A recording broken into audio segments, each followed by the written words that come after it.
evil lurks in the hearts of men.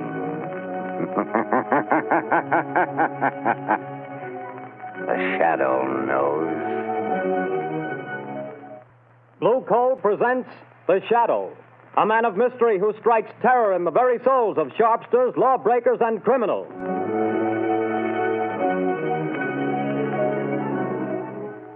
All signs point to a severe winter. Be prepared. If you want to be sure of even, dependable, healthful heat in any kind of weather, insist on Blue Coal, America's finest anthracite mined from the fields of northern Pennsylvania.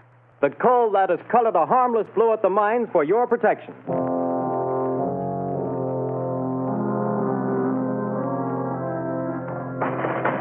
You can't have me to the jail. You can't do it. Let me out of here. Let me.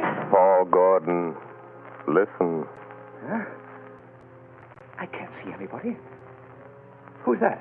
I am the Shadow. Stop. We haven't much time.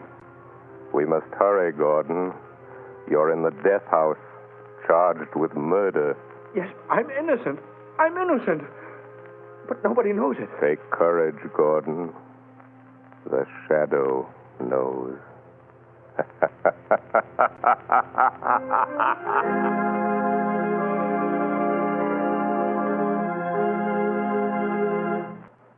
All right, Margot, won't you sit down? I told Albo to serve our coffee here in the library, unless you'd rather go on the terrace. No, I prefer it here. Then let me see you smile. That frown is most unbecoming. Lamont, give it up. Give what up, my dear? Drinking coffee? I'm serious, Lamont Cranston. When I foolishly let you know that... Do you remember what you said? It will be exactly 5 years next week. But there's still so much to do, Margot. Well, then let somebody else do it. Don't you realize that you can't keep on like this forever? Someone's certain to identify you, and when that someone does, someone else is certain to kill you. Perhaps, but until they do... Oh, darling, stop frowning. I don't mean necessarily to give up your work, Lamont, but this other. Let the shadow just disappear and come out openly.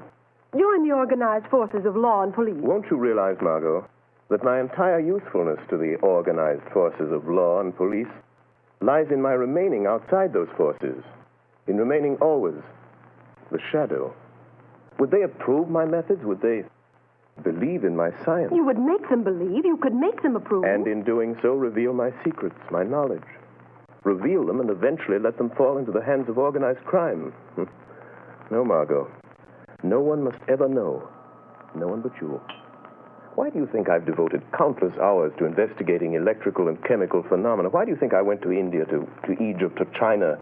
What do you think I studied in London, Paris, and Vienna? Except to learn the old mysteries that modern science has not yet rediscovered. The natural magic modern psychology is beginning to understand, and, well, magic that wouldn't seem so natural. I studied and learned for a purpose, my dear. All right, Lamont, I realize all that. But now the entire underworld has but one objective: to erase the shadow. And to me, that means... Until they know what the shadow is and who he is, what can they do? Stop and think how many criminals are either dead or in prison because of our activities. Why, even now, tonight, as we sit quietly here, somewhere, an innocent human being may be in desperate trouble. Somewhere, perhaps, there is a problem that can never be solved, except by the shadow.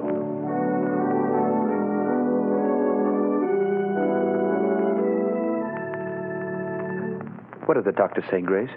It was good news and bad, too, I'm afraid, dear. Well, whatever it was, dear, tell me. Well, he said the baby could be perfectly well again within a year. Oh, thank God for that. Poor kid. She's had a tough time. Well, what else? Well, this part isn't so good, Paul. She'll need treatments during all that time. Paul, treatments cost money. I know. Well, we'll have to manage somehow. You didn't do a very good job marrying me, dear. Darling. If I could only get a job. I've got my health and I've got brains, but no one seems to want them. Oh, they will, dear. They've got to. You're right about that. We're just about down to rock bottom. I've raised every cent I can on the house and car. There isn't anything left. You and I are still left, Paul. And we've got to take care of Sally. She's our daughter, Paul, and she's got to have her chance. She's going to have it. Somehow. Tomorrow I'll start out and take anything I can get. Darling, perhaps tomorrow things will break for us. Yes. If only they don't break the wrong way.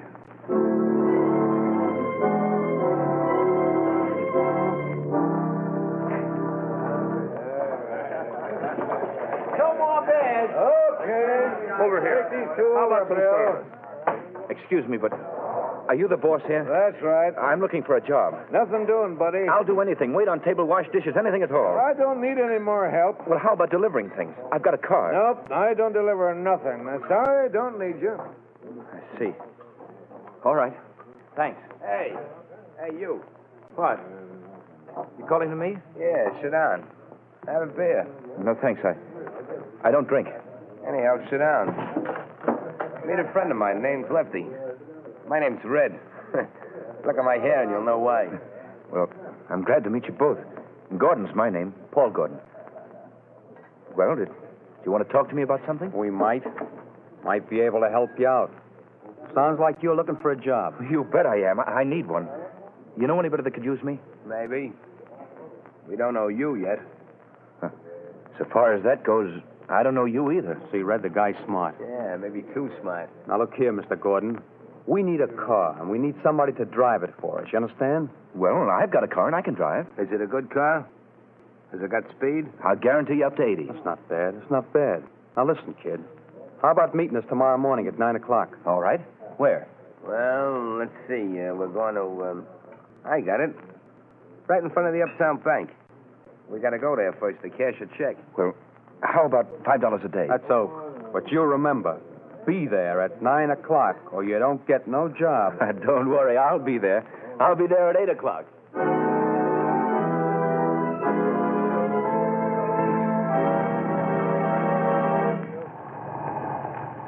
Hey, buddy, you can't keep this car in front of the bank all day. Can't you see that sign, no parking? I'm not parking, officer.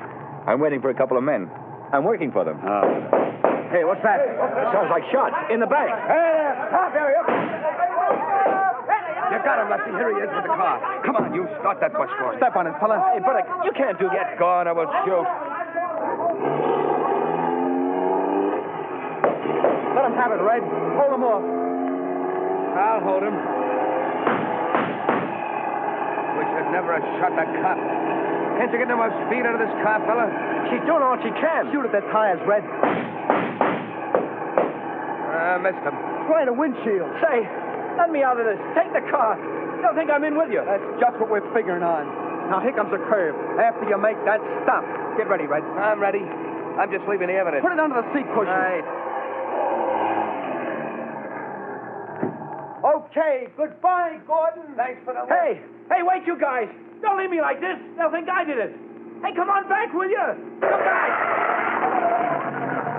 Up with their hands. Come on, get them up. All right, officer. I haven't got a gun. I wasn't in this. They made me drive the car. Yeah, keep your hands up just the same. Go through the car, Charlie. Okay, Sarge. Now, fella, you might as well come clean on this. I haven't done anything. I tell you, I'm innocent. Hey, Sarge, I got it. Under the rear seat cushion, a bag full of bills and a gun. That's the gun that bumped off my buddy Louis. And you say you're innocent. Yes, I am. Well, it'll take more than saying so to keep you out of the electric chair.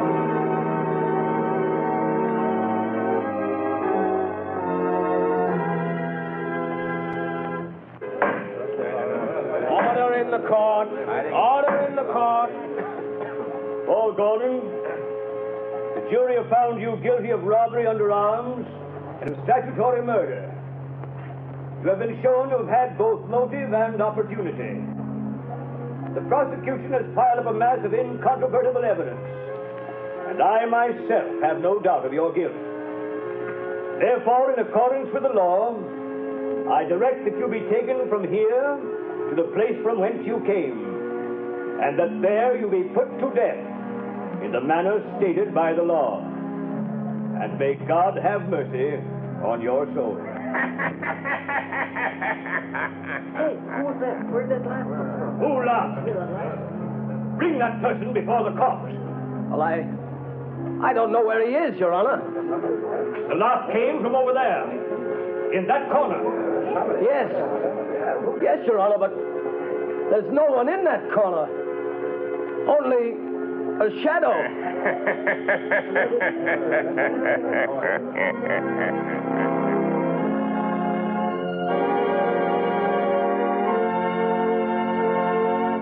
Go to sleep, dear. Mother will be right here in the next room. Oh, God. Please help me. Help me. I don't know what to do. Yes? Who is it? My name is Margot Lane. I have a message for you, Mrs. Gordon. You're not a reporter, are you? No, I'm a friend. I've come to help. Oh, then please come in. What is it you want, Miss Lane? Mrs. Gordon, your husband has a friend who's going to help him. Here's $1,000 in cash. What? That's for you and Sally. 1,000? Who was it sent this to me? For that, I can't tell you. But the message with it is not to lose hope.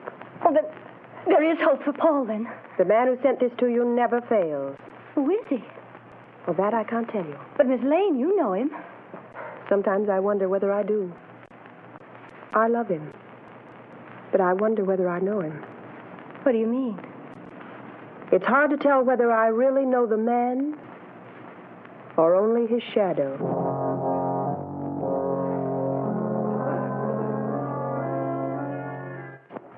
Well, Lefty, tonight the fall guy goes to the chair. That's what he gets for being a sucker. Yeah, there's not a clue that even points our way. Not even a print. We had gloves on all the time. You had yours off for a minute when you were sitting next to him. Yeah, but I didn't touch the wheel. Then we ain't left a clue. You think so? Who said that? You, Lefty? No, I thought it was you. It was I. You cannot see me. Who are you? And where are you? I am here in the room, in the shadow. You have pinned your crime on an innocent man. He shall not suffer, but you will. I don't know who you are, where you are, but you're bluffing anyway. You got no evidence. We didn't leave a clue. You did leave a clue. A clue that will send you to the chair. Where was it? Where was it? You're lying.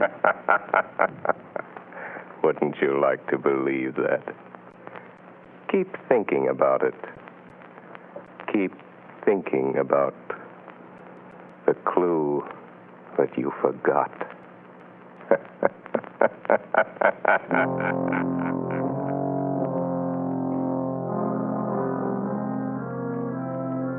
Margot Lane. Paul Gordon is in the death house and is to die in the chair tonight. I am going to him now. We can still save him. Stand by for orders. In a few moments, we will return to the shadow. But before we do, let me stress this one fact. For home heating, anthracite is best. And America's finest anthracite is blue coal. Anthracite is the healthful fuel. It gives steady, uniform heat that helps prevent colds and cuts down doctor's bills. For with anthracite, there is no quick chilling of the house, such as you get with fuels of the on and off type, or with quick burning fuels that flare up and burn out.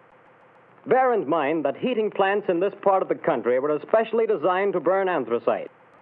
So before that cold snap catches you unaware, call your local blue coal dealer. You'll find his name listed in the Where to Buy It section of your classified directory under the words Blue Coal. Call him tomorrow and order a supply of America's finest anthracite.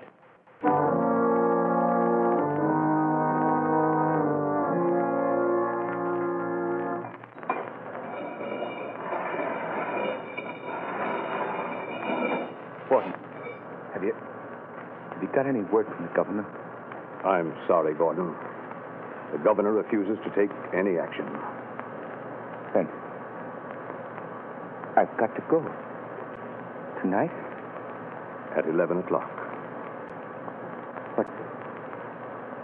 What time is it now? Almost 10. Is there anything I can do for you? No. Thank you, Gordon. Very well. These guards will move you to another cell. I'll be back in a little while. Ready, Gordon? Yes, guard. We're just going to move you to another cell. What does it matter? The one you're going to is nearer. Nearer to the chair, is that it? Oh. All right. Let's go. All right, Gordon. Walk to the left. We'll be right here behind you.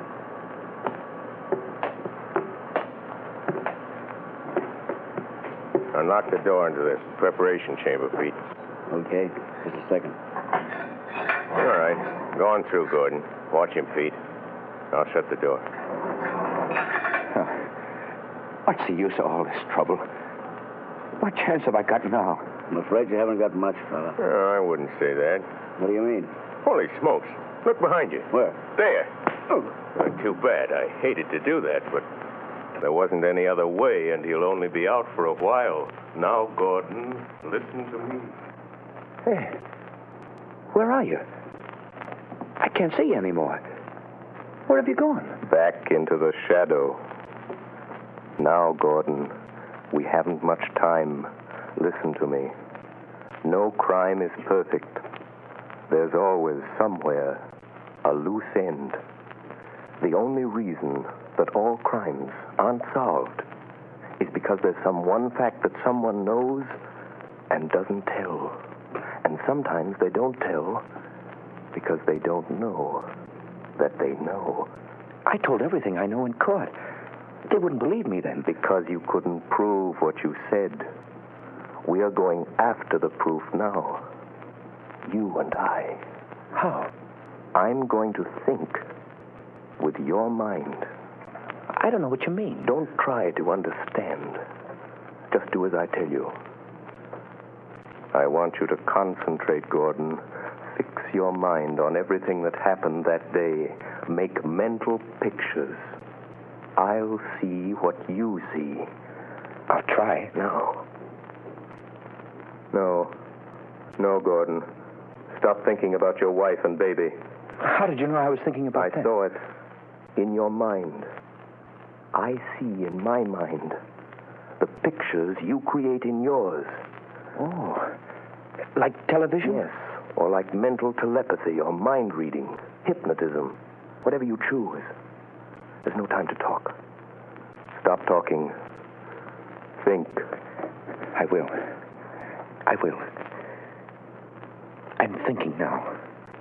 The picture is getting clearer. That's better. Go on. The restaurant?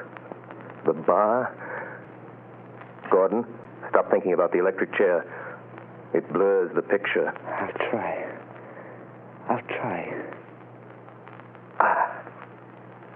That's better. The car in front of the bank. Yes, I see it. The policeman. The crowd. Yes. Wait a minute. The small man with red hair. He was the one you called Red. Yes. Yes, I see him. Crooked nose, short, glasses. I know that man. He's Red Sloan. It's hard to see. I know. Think for your life. Try hard. Yes, you started the car. The other, Lefty, was in front with you. Lefty. See him for me, Gordon. Ah, yes. A scar on his left cheek. Why didn't you mention that in court? I forgot. Never mind. Concentrate. Yes. Lefty couldn't keep you covered with a gun and look back at the same time. What did he do? He reached up and twisted the rear view mirror. Now we've got it. That's the loose end. That's where his thumbprint will be. Gordon, now I can save you. You've told the truth. You didn't know you knew.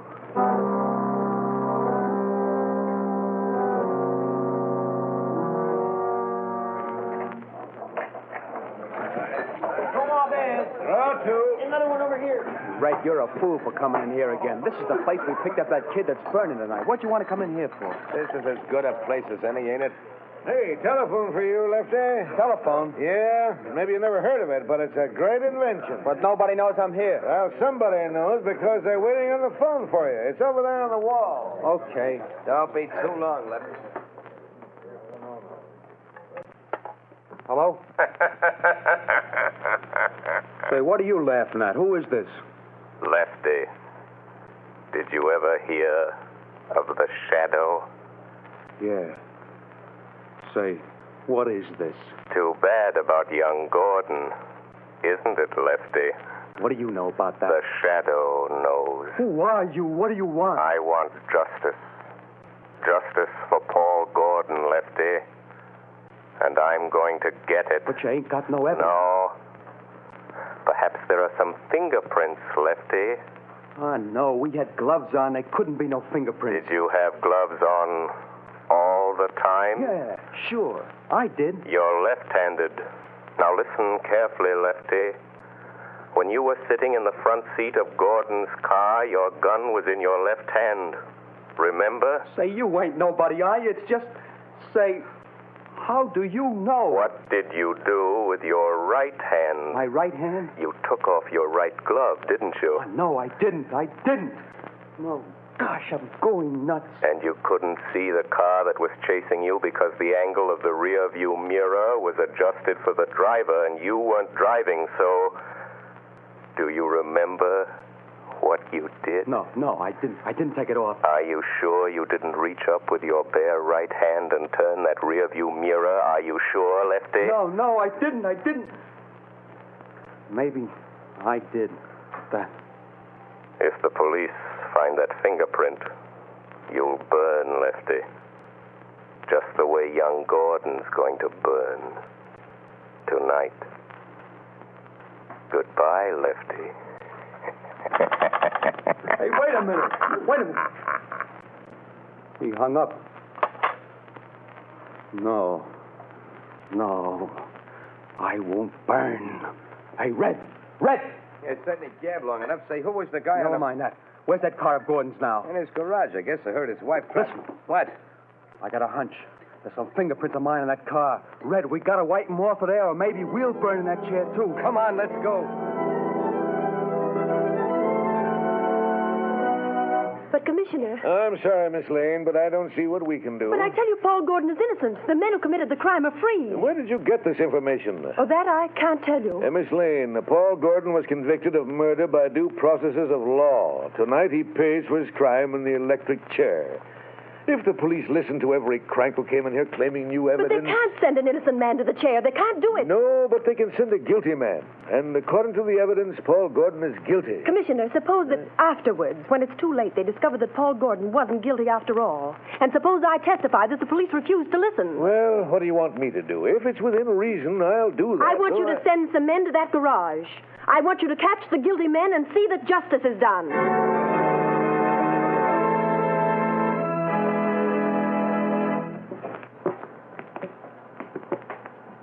Gordon, I'm frightened. Brace up, Gordon. It won't be long. Keep your chin up, buddy. My turn next. So long, fella. Good luck. Goodbye, kid. Where is he? He promised to save me. Who, son? I don't know. It was a voice. Just a voice. He said he'd stand by. Now, steady, old man. Don't lose your nerve, Gordon. Open it up, men. No, I won't go in there.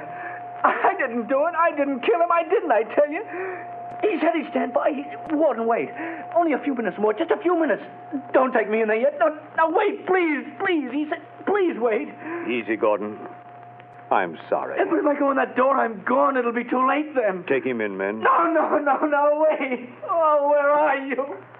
Where's that voice? Where did he go? Please come back. Warden! Wait a minute, men. Well, what is it? Warden, wait. The governor's on the phone. He says stop. Hold up everything. What'd the governor say? He wants to talk to you on the phone, Warden.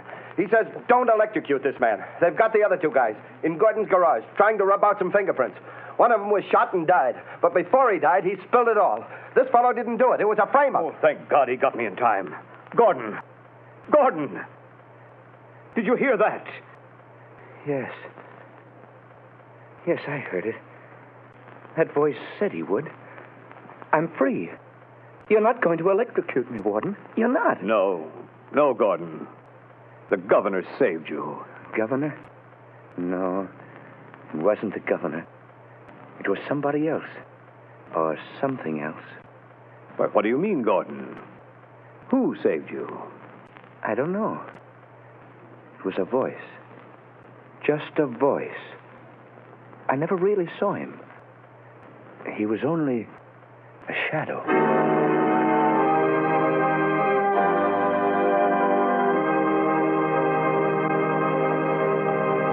Before another adventure with the Shadow draws to a close, John Barclay, Blue Coal's heating expert, would like to say a few words. Mr. Barclay. Good evening, friends. If you're interested in having a more comfortable home this winter, be sure to call your local Blue Coal dealer. For he's more than a fuel dealer. He's an authority on modern home heating.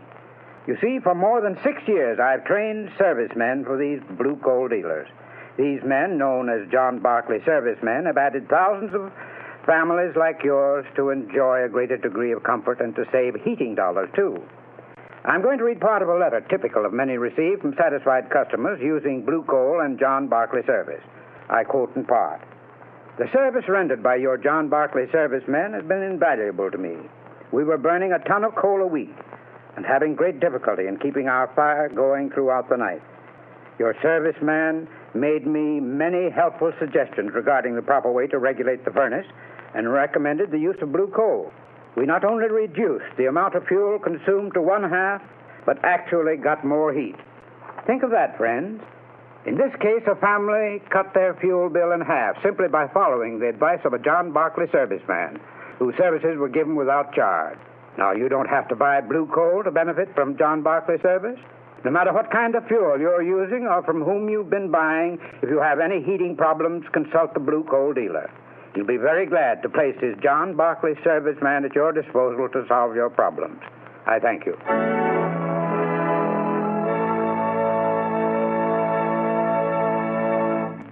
The story you have just heard is copyrighted by the Shadow magazine. Real names are never used in these Shadow stories.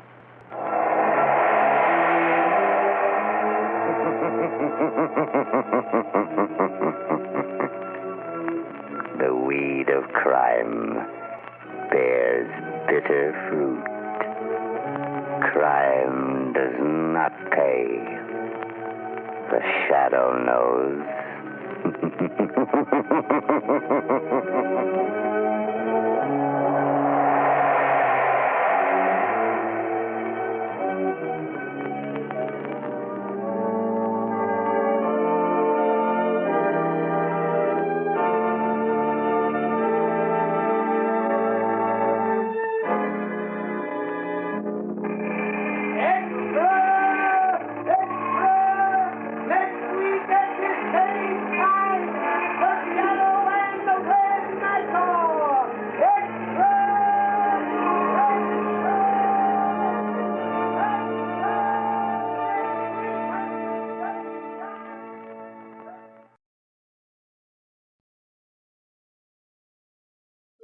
Who knows what people Shadow knows.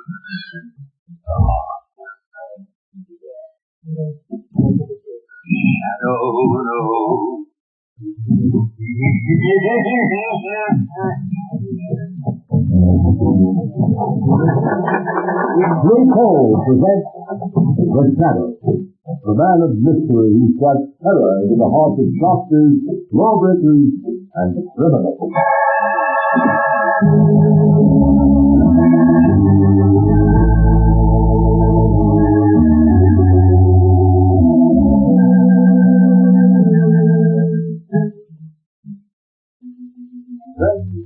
If you haven't yet tried Blue Coal, by all means order your first ton tomorrow.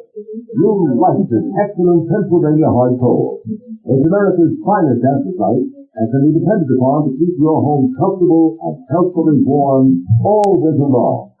But be sure you get this finest anthracite. Ask for it by name. Ask for blue coal, the coal that is colored a harmless blue at the mines for your protection.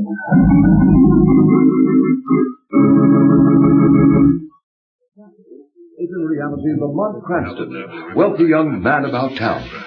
Years ago, in the Orient, Cranston learned a strange and mysterious secret. The hypnotic power to cloud men's minds so they cannot see him.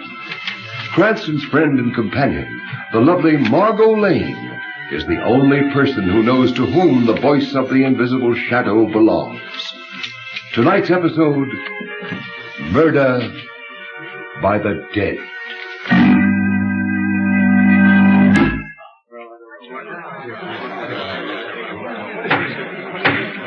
The court will come to order. The court will come to order. The prisoner will stand. Peter Swift, you've been found guilty of willful and deliberate murder after a fair and impartial trial. Have you anything to say before sentence is pronounced upon you? Yeah. I got something to say. Very well, be brief. Oh, I'll be brief, all right. You think you're gonna kill me, but you ain't. I'll get you, yes, you up on the bench there, and I'll get that district attorney, too. And just for good luck, I'll get the foreman of that crooked jury that railroaded me. Do you understand? Perfectly. Your threats against the district attorney and the foreman of the jury will, I am sure, go as unnoticed as your threat against myself. Peter Swift, I hereby sentence you to be taken from here to the place from whence you came, and that there you be executed in the manner provided by the law. And may God have mercy on your soul. You will hang me, will you, you old fool? I'll get you, all three. And if I can't get you living, I'll get you dead. Take him away.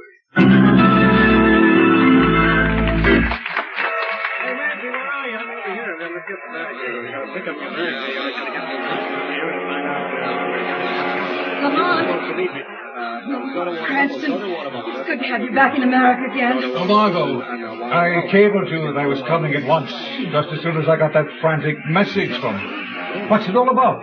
Lamont, the district attorney Stowe was murdered last week. Yes, I know. I saw it in the papers. I cabled you because I was afraid. Afraid? You? What's the matter? Spooks? Well, I'm trying to believe it isn't. Oh, darling, you're talking nonsense. I only hope I am. Lamont, it was District Attorney Stowe who prosecuted that murder of Peter Swift 6 months ago. Yes, I remember. The chap who threatened to come back and get Stowe and Judge Clive and the foreman of the jury. You haven't forgotten who the foreman of the jury was, have you? Oh, by George. It was your father, wasn't it, Margot? Your father is the third on the list to die. Yes, now do you understand? Oh, but my dearest girl, you surely don't intend to suggest that... Well, I mean, Peter Swift was hanged. All I know is that 3 men were threatened, and one of them is dead. A coincidence, of course. Well, perhaps. But I know you'll think I'm a fool, Lamont, but... And I don't know how, but perhaps Peter Swift has come back. Peter Swift was executed. Hanging is usually effective. But there is something in what you say. I wonder now. So we're asked to believe that Peter Swift has come back from the land of shades to kill 3 men. 3 were threatened. 1 is dead. Murdered. The killer must be, then, a ghost. A shade. Well, my dear, I suppose there's only one thing that can be opposed to a shade. And that is? A shadow. My dear Margot, a shadow.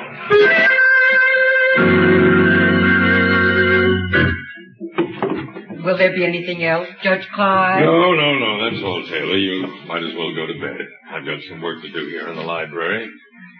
May keep me up for quite a while. Yes, sir. Good night, sir.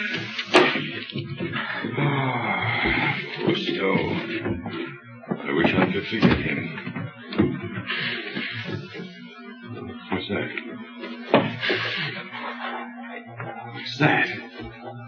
who opened that window. You! Oh, yes. You see me, Judge? Peter Swift? But this is impossible. Oh, the dead has come back to keep my promise. You're mad. Or I am. Ghosts ain't never mad, Your Honor. Ghosts? But that can't be. Don't say it, Bill. Oh, you would you?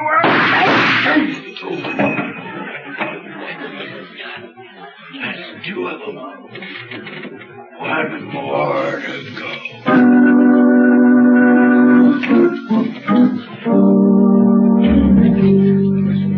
Cardona, you got that Clive housekeeper outside? Yes, Commissioner. Well, shoot her in. I'll get to the bottom of Judge Clive's murder if it's the last thing I ever do. Come in, Taylor. Commissioner Wilson wants to talk to you. Oh, yes, sir? Mrs. Taylor? Yes, sir. I want to check your story. You told Sergeant Riley you left Judge Clive in his library about 11 o'clock? Yes, that's right, sir. Then what did you do? I locked the front door, and then I started to go up to bed. Go on. As I was passing the library door, I heard voices inside, so I listened. You see, I had let no one in, as I was surprised. Don't apologize. What did you hear? I heard a hushed voice, and then there were two shots, and the bell jangled. You tried the door. It was locked. So you ran around outside the house to the window, which you found open, right? That's right, sir.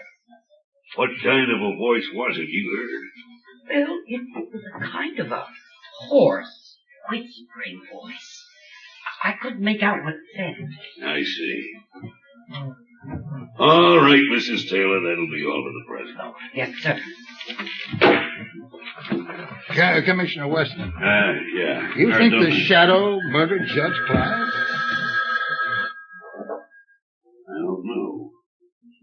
Commissioner Weston speaking. You. So, you recognize my voice, Commissioner? I'm flattered. I wish I could get my hands on you. Get your hands on a shadow. Come, Commissioner. What do you want? As usual, just to be helpful. I can do without your help. I wonder. However, I've got a little suggestion for you. Have you ever thought of exhuming the body of Peter Swift? Peter Swift has been dead for 6 months. What do you want me to do? Get you a lock of his hair? Trace this conker. Don't bother. I'm walking from a booth at Union Station, and I'll be gone before you can get anyone here. No, Commissioner, I don't want a lock of Peter Swift's hair. Even if I did, I suspect you couldn't get it for me. I imagine he's still wearing it. Yeah, maybe. In his car. I wonder. District Attorney Stowe and Judge Clive have been murdered. There's only Mr. Lane left. I don't believe in ghosts. No. But you believe in shadow, don't you? Hello. He's hung up. What was that all about? Cardona, get an order for the exhumation of Peter Swift's body.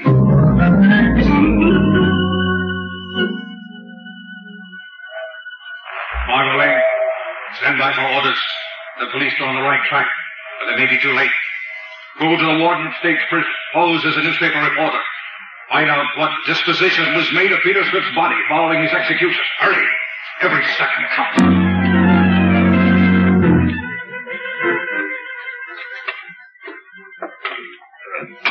Sure planted him deep, didn't they, Commissioner? I don't want any cracks on it, Colonel. Haven't they gotten down to that coffin yet? How you coming, boys? Just hit the coffin, sir. We'll have it out soon now. Well, snap into it and get the ropes on. I don't care much about this job, Cardona. Digging up murderers in the middle of the night isn't my style. I'll have to take charge, sir. I know, Mike. But this is more or less of a personal matter between myself and that fiend who calls himself the Shadow. Get on those ropes. All right, boys. Pull those ropes. All right, hold that rope short. We don't want him slipping back on us. Now pull. Here she comes, sir. All right. Get busy with those screwdrivers and get the lid off. It's just nailed on, Commissioner. Then pry it off. That does it. She's open, Commissioner. Well, let me look. Now we'll know. What's this? Looks to me like bricks. The coffin's filled with bricks. But where's the body? Where's Peter Swift? Ask the shadow. Shadow, no.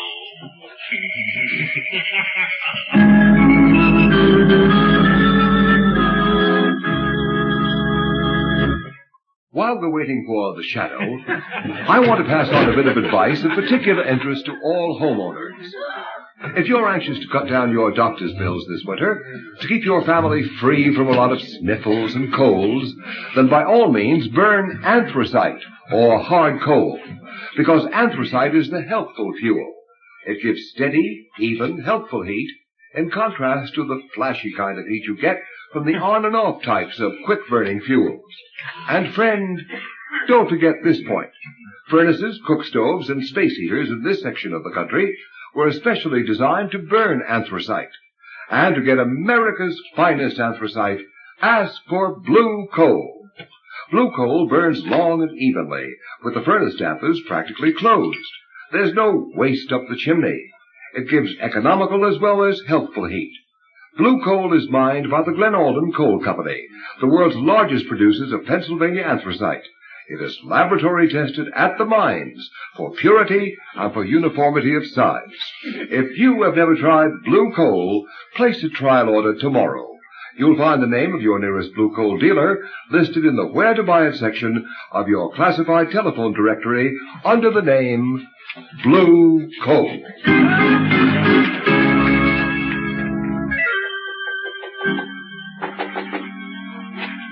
Oh, Lamont. Thank heavens you're back. Well, come in, Margot. Lamont, I was right about Peter Swift. I was right. Yes, I know you were. I found out from another source. My darling, you're trembling. What's the matter? Oh, I'm all right. I've just come from the prison now. I guess all that talk about bodies and executions has unnerved me a little. Well, I'm terribly sorry I had to ask you to do it, but time is so short, and I had to be somewhere else. Oh, I understand. No, calm down, and tell me just what happened from the beginning. Well, I went to see the warden, said I was a newspaper reporter, as you told me to, and asked him what happened to the bodies of executed men. Yes? Well, he told me if the relatives don't claim the body, it's turned over to the state medical college. So I asked him about Peter Swift. Go on. The warden said that according to the record, Peter Swift's family called for his remains. However, he said as long as I was interested, he'd send for the guard at the south gate. He'd know all about it. Pretty soon, the guard came up from the warden's office. Come in. You want to see me, Warden? Come in, Sloan. This is Miss Lane. She's a newspaper reporter. Oh, pleased to meet you, miss. She wants to ask you about the removal of bodies. Oh, I can tell you about every stick that's left here in the past 15 years. Well, you see, I just wanted to ask... The first one I ever saw was Grimes. He was strung up for murdering his mother with an axe. Well, ma'am, when they come for him, they... Just a minute, Sloan. There's one in particular Miss Lane is interested in. Swift. Oh, Peter Swift, huh? That's right.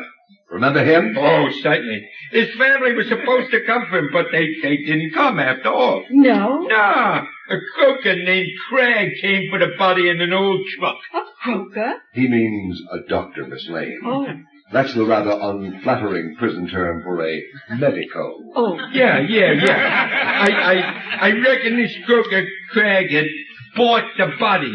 Anyways, he took it away quick. He was in a great hurry, too. The stiff wasn't even cold yet. Do you know where this, Dr. Cragg came from? Sure, from the city. I got his address on the register down at the gate. You want it? Oh, yes, please. Thank you very much, sir. A doctor named Cragg, Margot? Do you have his address? Yes, here it is. Oh, thank you. Now, listen, Margot, I've got to go out now. Lamont, I'm going with you. No, you're not. You're going home to be sure that your father doesn't leave the house until this thing is cleared up. I don't think it'll be for long, but I don't want to take chances on his safety. But where are you going? Shadow is going to pay a visit to a certain Dr.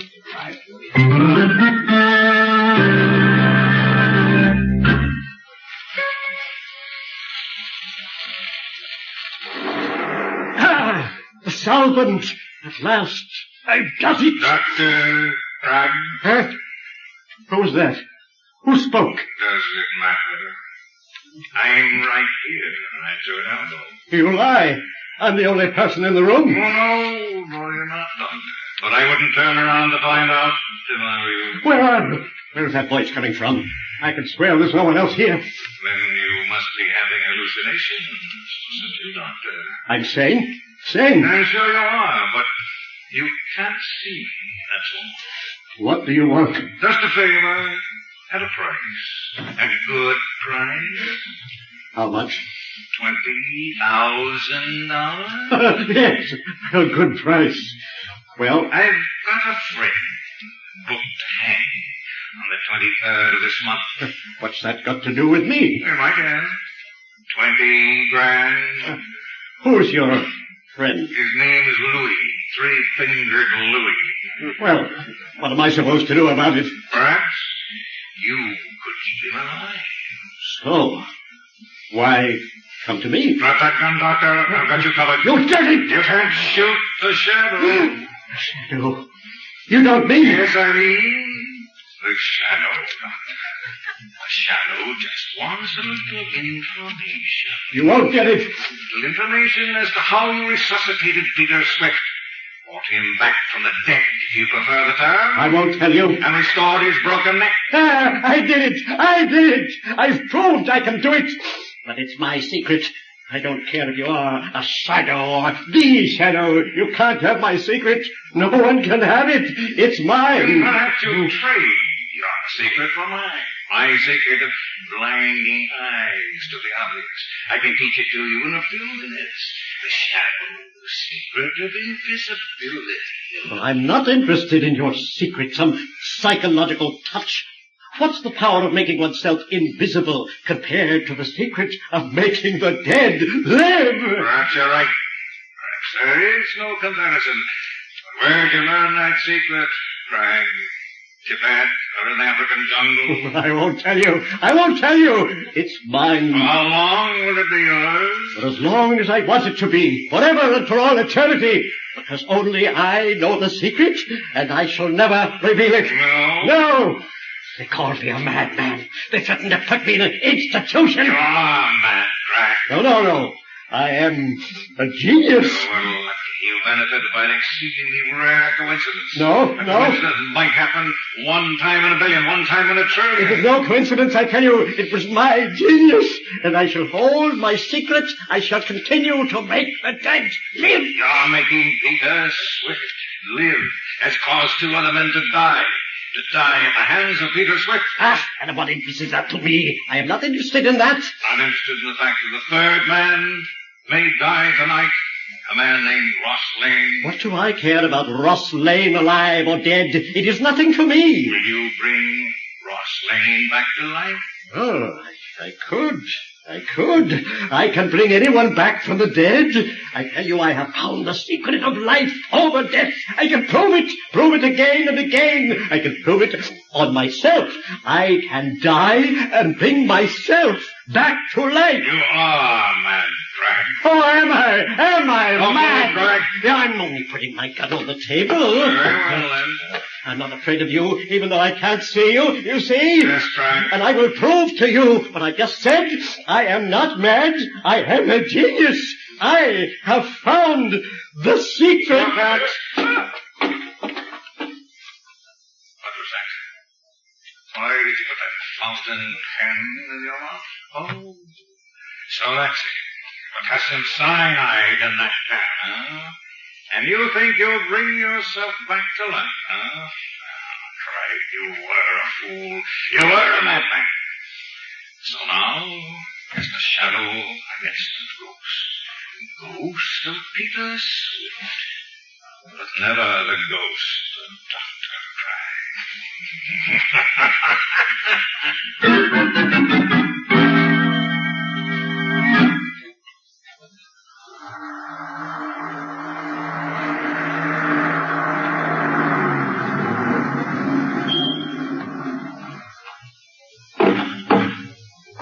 That you, Jenkins? Good. I'll be right out. But Mr. Lane, sir, Miss Margot left strict instructions that she were not to go out of the house. Oh, she did. Well, when she comes back, you tell her I went out.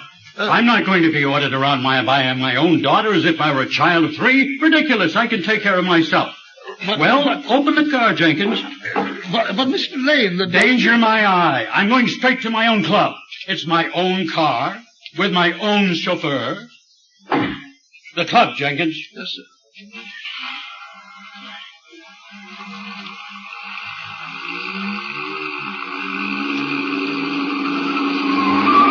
Jenkins, be careful. You turned that corner on 2 wheels. Remember, I have a weak heart. Drive carefully. Jenkins, did you hear me? Jenkins, what's the matter with you? Stop the car this instant.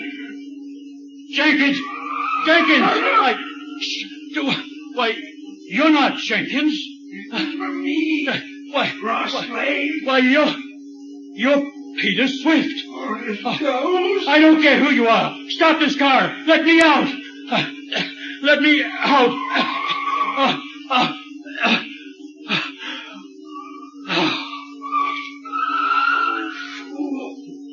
Went and croaked by herself. Scared to death. Well, save me the trouble. I wouldn't be too sure of that, Peter Swift.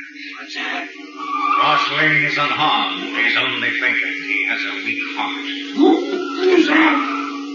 Where are you? Don't tell me you didn't know you had the shadow as a passenger, too, Peter. The shadow? Yes, the shadow. What are you going to do? I think you'd better stop the car, Peter, and then I'll see to the proper authorities get you again. And this time there will be no Dr. Pratt. Yeah. Well, this time they don't get me. No? Shadow or no shadow, I'm driving this car, and you don't dare touch me if you do. And when they get you, Peter, they'll take you up on that little platform and blindfold you. And then they'll put a noose around your neck. It'll be hard for them to find you. Your driving is positively reckless, Peter. I think the emergency brake is indicating.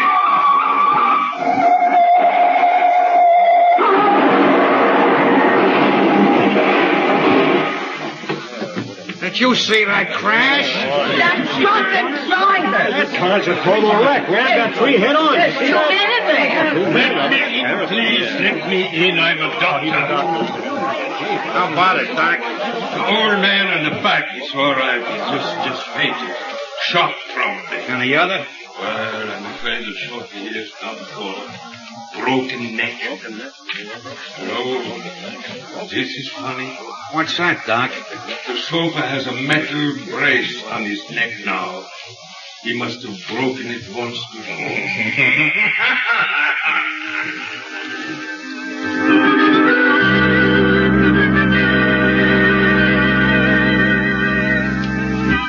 Well, there he is. Peter Swift. The only guy that ever died twice. Yeah, we're giving him a swell funeral, all right. I bet there's guys from every mob in town, right in this room. Don't he look natural? Waste of natural. And cast your lamps on the reed. Yeah, Peter liked flowers. They used to let him mow the grass and sing. Who sent this little bunch of funny blue flowers? Huh? Oh, them is, forget-me-nots. Well, ain't there no card? I guess there is at that. My gosh. Look here. What does it say? The shadow.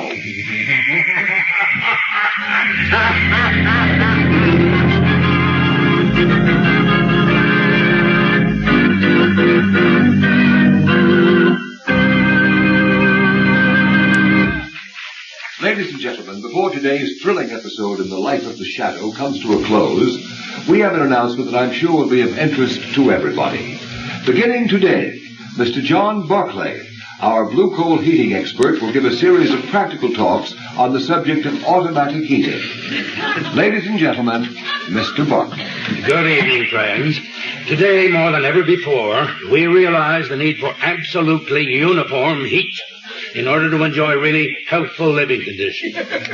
However, many people are under the impression that it is necessary to spend huge sums of money and install elaborate equipment in order to have this uniform heat. In other years, that was true. But today, you can have uniform heat 24 hours a day for as little as $18.95. That's the price of a blue coal automatic heat regulator. Is this a simple device which can be installed on any kind of heating equipment? Oh, yes. It works equally well. Hot air, hot water, steam or vapor, heating plants, even on space heaters, which you probably know of as parlor stoves. Not only is the blue coal heat regulator so inexpensive that anyone can afford one, but its operation is simplicity itself. It consists of a thermostat located right upstairs where it's always handy, or you can have it in your living room, your dining room, your kitchen, anywhere at all. This thermostat is then installed to connected to a silent motor located in the basement near the furnace. Is it easy to install? Why, yes. Yes, the installation of the blue coal heat regulator is such a simple matter that it requires but an hour or two. In fact, you don't even have to let the fire in your furnace go out. And the charge for installation is very low, averaging around $5. Why not drop in to see your nearest blue coal dealer and let him tell you more about this remarkable new heat regulator? You'll find he's the outstanding heating authority in your community. And take advantage of his John Barclay trained serviceman, who is qualified to give you expert counsel on any heating problem at no charge whatever. I thank you.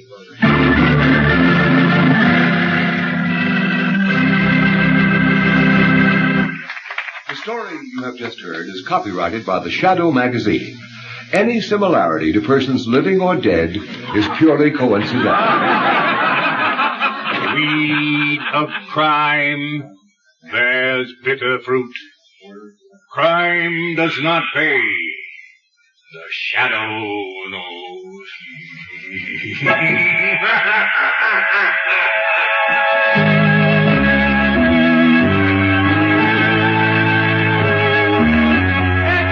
Extra, hear all about the shadow. Next week, same station, same time, the shadow returns. His latest adventure, same time, same station. Extra, don't miss it, extra.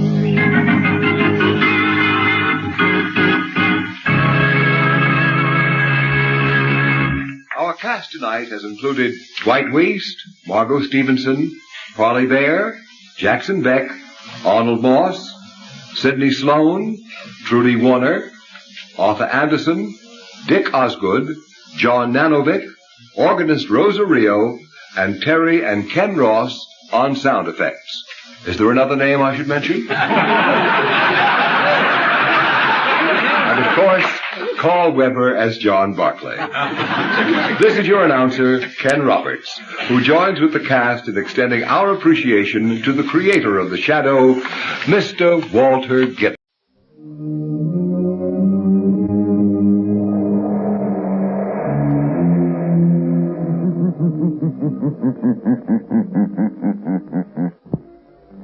The shadow knows.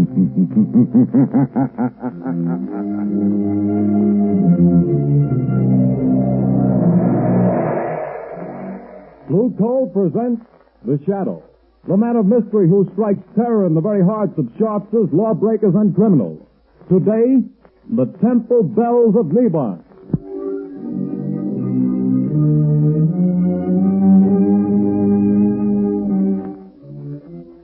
Friends, if you want to be sure that the fuel you get to heat your home this winter is safe, healthy, and economical fuel, then by all means buy Blue Coal, the finest of Pennsylvania hard coal. Remember, this superior quality anthracite has been colored a harmless fluid to minds so that you can recognize it at a glance. So take the guesswork out of your fuel buying. Get America's finest anthracite. Ask for Blue Coal by name. Order a supply tomorrow.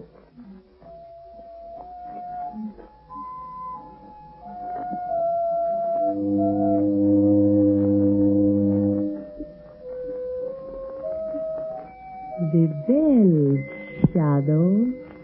The bells of Nivan. They will reveal you. Your third mistake, Sadi. And your last.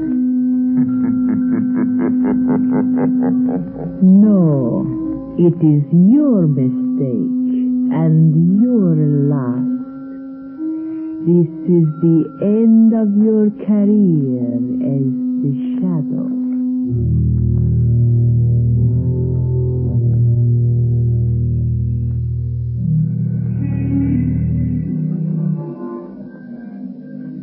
Oh, Margot, we'll make this a large evening. A couple of hours at the Club Caliph. Does that intrigue you? Lovely, but not too late. I have an appointment at 10 in the morning at the Women's Club. They're trying to get some action on this terrible narcotic situation. Yes, I read about that. The stuff's being peddled all over town. They found school children using it, society women. Why, it's already caused a half dozen suicides. Yes, I know. It's terrible stuff. Oh, it needs the Shadow to get at the bottom of it. Yes, I know, dear, but for tonight I do enjoy just being myself. Lamont Cranston dilettante. Let's be the Shadow only in real emergencies. You know, they tell me there's a lovely Indian dancer at this new club, Caliph. Indian dancer? Mm-hmm. You know, there's the place just there. Club Caliph, driver. Yes, sir. Lamont, you are going to do something about it. You've started already. Perhaps. Well, here we are. All right, driver. There you are. Thank you, sir. Oh, that looked like young Jerry Gleason just going in. Yes? I was that young man's father. I'd spank him and keep him home occasionally. Spoiled son of a wealthy sire. Here, let me have your coat. I'll check it with mine. Good evening, Jerry. Oh, hello, Miss Lane. Your father and sister well? I haven't seen them lately. Yes. I'm sorry, but I can't wait right now. I've got to see someone, and it's important. I'm sorry. But Jerry... Hello. What ails young Gleason? I don't know. He seems awfully upset about something. He doesn't look well either. Pale and shaky. You're right, he doesn't. Something curious about that boy. Well, let's go in. May I show you to a table, sir? Take this table by the dance floor, thank you. Oh, there's someone getting up to speak. We seem to be just in time for the main attraction. Well, aren't we? Ladies and gentlemen, we take pleasure in presenting the fascinating and beautiful dancer of the Far East, Sadi Bel Ada. For our first number tonight, she will give you the dance of the cobra. Sadi Bel Ada.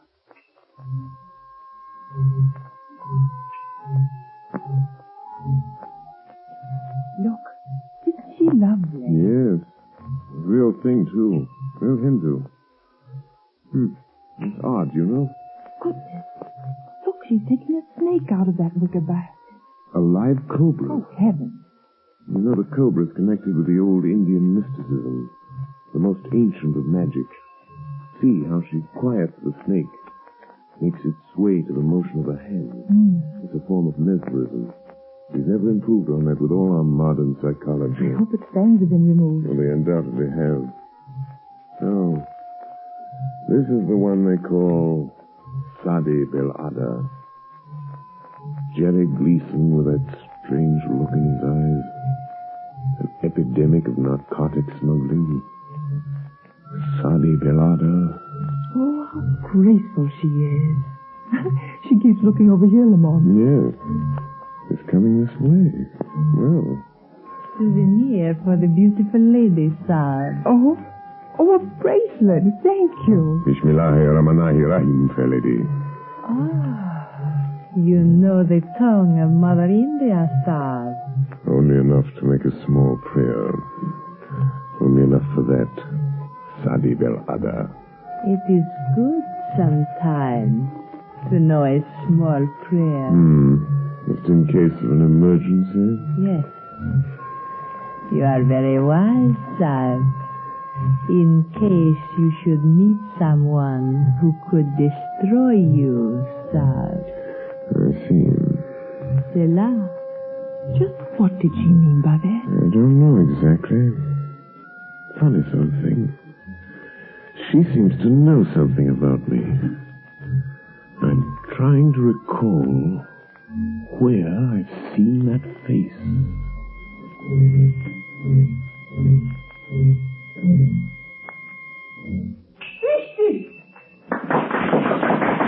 What an exotic picture. Look, she's stopping at the table by the door. Why, it's young Jerry Gleason. She handed him something. Good Lord. He's going out with her. What's the matter, It just struck me, Margot. That boy's face. The color of his skin. You mean drunk? Yes. The poppy of India. Oh, but not Jerry Gleason. Oh, that'd be too awful. And our old friend Claire Gleason, his aunt, who's tried so hard to steer him straight since his mother died, it would just about kill her. Come, Margot. We must do something. We're Mom. going to. I did come here tonight with a vague idea that this Indian dancer might have some connection with the thing. With her veiled threats and Jerry's interest in her, I'm pretty sure now. What are you going to do? I think the Shadow will pay a call on Sadi Belada in her dressing room. I think the Shadow can strike back.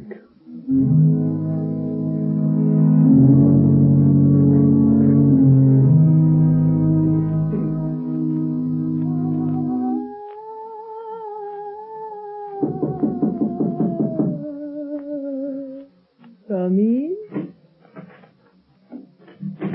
Sadi, Yes? can anyone overhear us here in your dressing room? Oh, no. What do you want, Alex? A message from the captain. What then? Tomorrow is the day. The police are getting closer.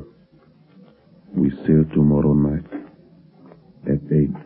I am not afraid of the police. But there is somebody else I am not sure about. You took care of Jerry Gleason? I gave him his medicine and sent him home. But you bring him tomorrow night? Do not fear, Alexis. Jerry will be with me when we sail. I have a way to let him know. Good. But the air blows from that window. Close it, Alexis. Too bad we have to terminate. The grand success of Sadi Belada and the Club Caliph. Yes. But as the Americans say, business is business, yes. And we still have a small business with the rich papa of Jerry Gleason. No doubt the richest part of our business, sweet Sadi. The rich man will pay well.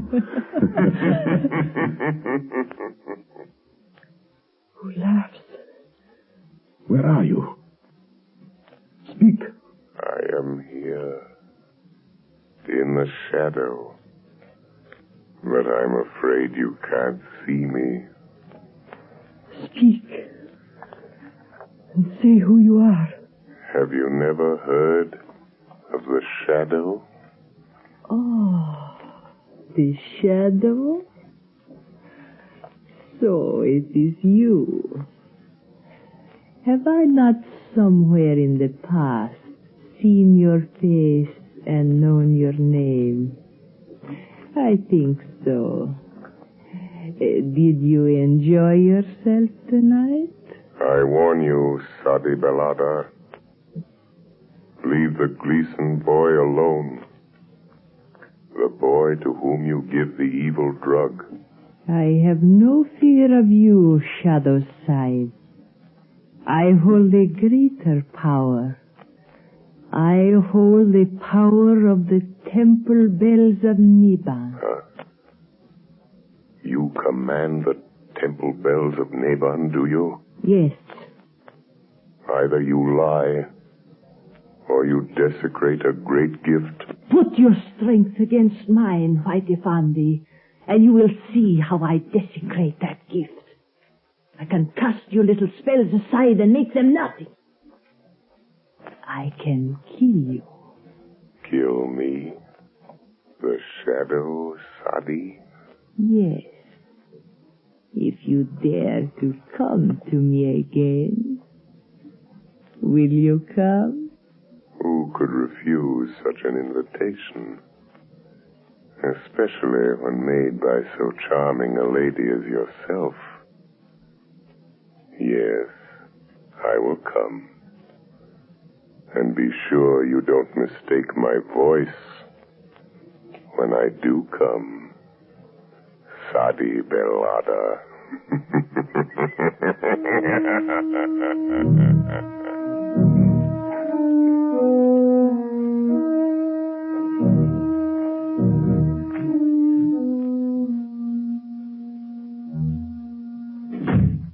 Well, what is it, Sergeant? Excuse me, Commissioner. Old man Gleason is outside and insists he's got to see you. Gleason? You mean Andrew Gleason? Sure, the big Wall Street banker, friend of the mayor. Shall I let him come in? All this blamed efficiency where it doesn't do any good.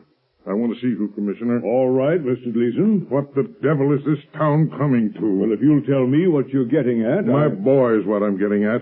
He's lying home there with the worst case of delirium tremens I ever saw. Spent the night sopping up liquor in these rotten honky-tonks. Mr. Gleason, if you think the police department's going around playing wet nurse to all the spoiled kids in this town... Is this what you came to see me about, Mr. Gleason? It certainly is. Well, I happen to have more important things on my mind right now. Then you better get this on your mind, because if you don't, I'll see to it that there's somebody here who does, and I can do it. Good day to you. Well, seems like this was a busy day, sir. What with drunken college boys and millionaires.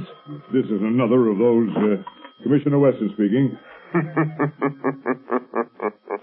Why, you... Don't lose your patience, Commissioner. The Shadow has information that may help you. Young Jerry Gleason is becoming a drug addict. What? Yes. A victim of this flood of drugs being peddled on our streets. It might cost you your job. Are you interested, Commissioner?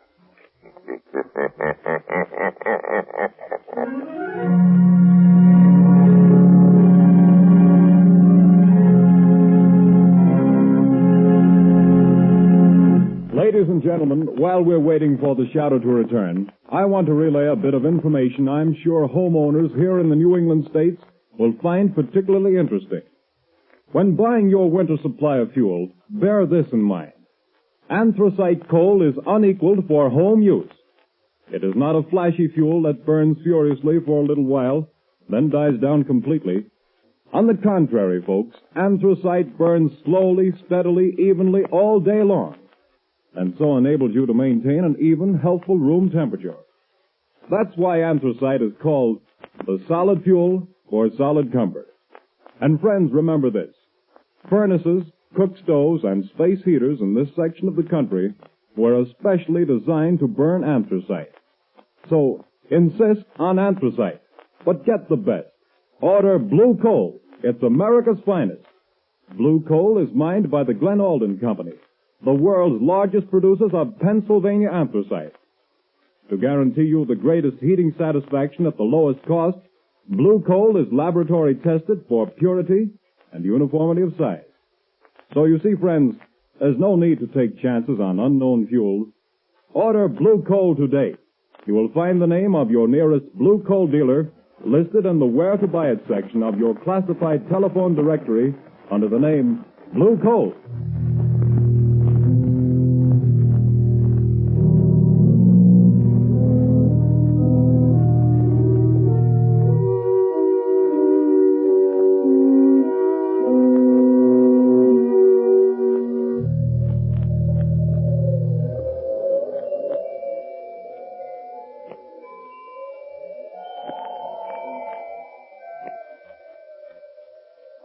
You hear, Margot? Yes. As though they came out of nowhere. The temple bells of Niban. Listen. 3 soft notes will strike, and then the spell will be broken.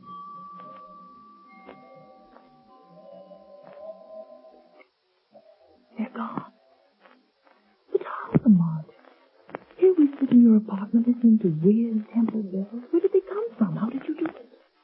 Not too difficult, Margot, dear. For those who've learned its secret based on the phenomenon of telepathy combined with the old science of the yoga, the same magic which gives voice to a shadow. It's a very awe-inspiring demonstration. If there should be someone who could command the temple bells of Naban, the shadow would cease to be a shadow. You mean they could see? Yes. At the last stroke of the bell, I would be only what I am. Lamont Cranston. My magic invisibility, so to speak, dispelled by this greater power. And you think there is someone with this power? I'm not sure. Years ago, in India, a yogi priest, keeper of the Temple of the Cobras at Delhi, taught me the ancient mysteries. He taught me the mesmeric trick that the underworld calls invisibility. There was a small girl, his niece, who used to sit and listen, staring up at us with her round, dark eyes. She was very clever. Clever. I've often wondered what became of her. The Cobras. You don't mean the Indian dancer at the club camp? I'm not sure, Margot. I'm not sure. Oh, but this worries me, Lamont. Aren't you going into dangers too big for you? Don't worry about me, Margot. Worry about the boy and all other poor, miserable wretches in the toils of this awful drug traffic. Is young Beeston safe? Yes, his father made him go to bed. They thought he'd been drinking too much. Well, guess it's time I got busy. Have you found out anything else? One or two things. In Sadi Belada's dressing room, I found a note signed by a Captain Marlin of the freighter Albora Castle. I think there's some connection there. I'm going to find out. First, though, I'm going to the zoo. The zoo? Yes. Yes, I want to borrow a decorative little reptile from my friend the curator. He's usually very obliging. Who opened that door? Look. Hanging from the door now. Snake. Don't touch it. It's all right. It's a dead one. There's a note with it. So, she's not bluffing. She does know who I am. Oh, Lamont, I'm frightened for you. What does it say? It says, dead cobras are better playthings than live ones. Was I mistaken? Then it's not a Belada. Oh, Lamont. Margot, it's a challenge. But the bells. The bells of Niban. Oh, I'm afraid the shadow this time will get beyond his depth. We shall see, Margot. We shall see who is stronger. Sadi and the bells of Naban, or the shadow and the snake.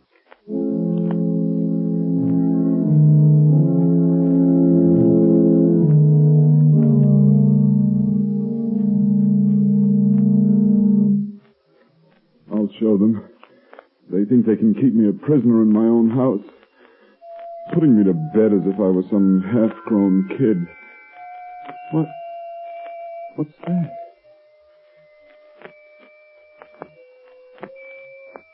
Jerry, you hear me? Is it you, Sadi? Yes.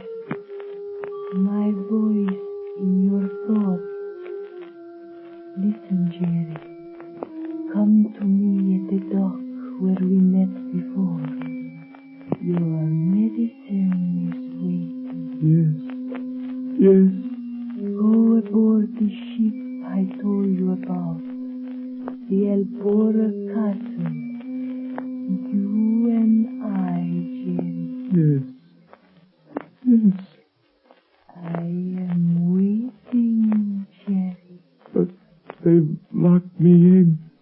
Go through the window, Jerry. Come now. Yes, Sadie. The window.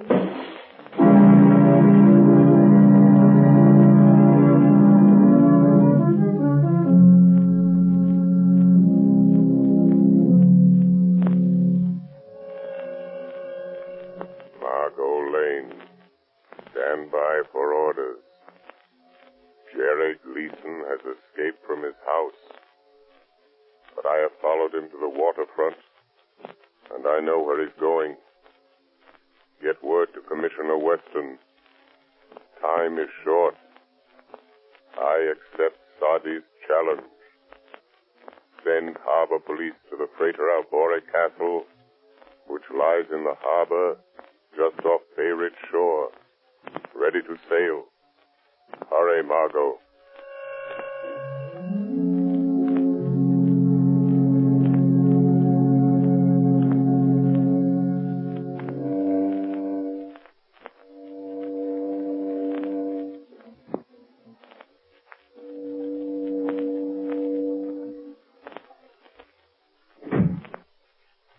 It's depressing here in this cabin, Sadie Bell. A little. Why do you tremble so, Annette? I wish we were far at sea on our way to Rio. Oh, be patient. The ransom note was delivered to Papa Gleason? Yes.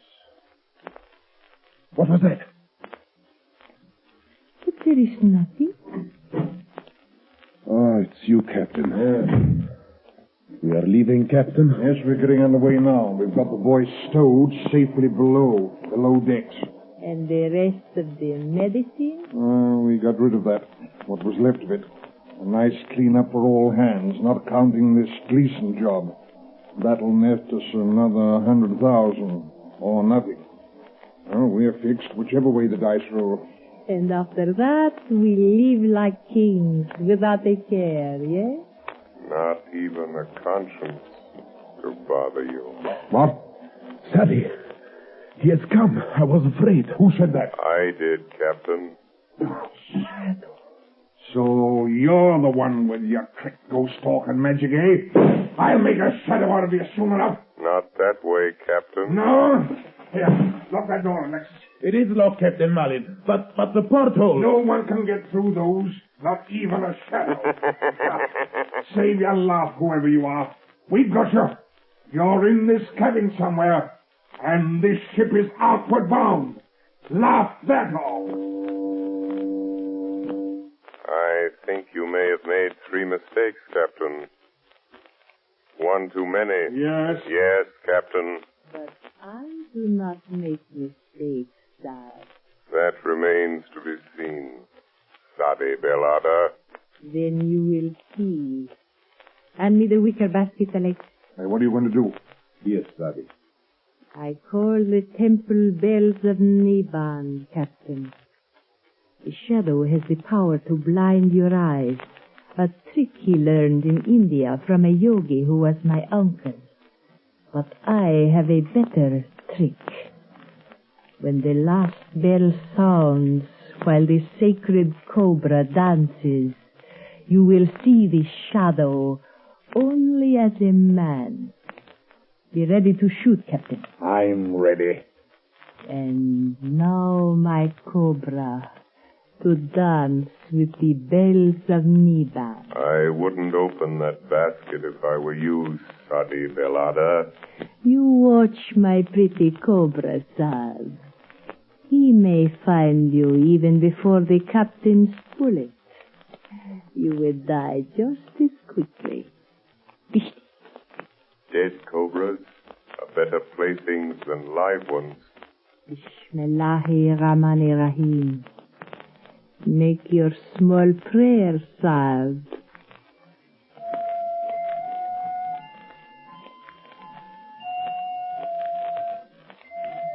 And now, my pretty one, begin to dance.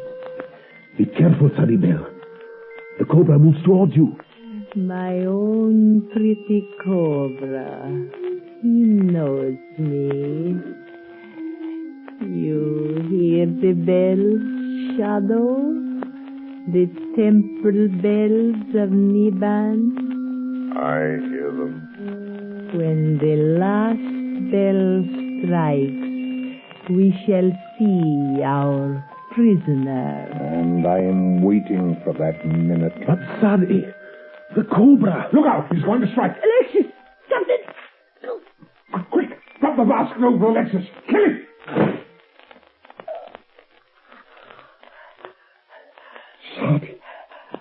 Sadi. The shadow warned you, Sadi Belada. You take credit for this too, do you? No.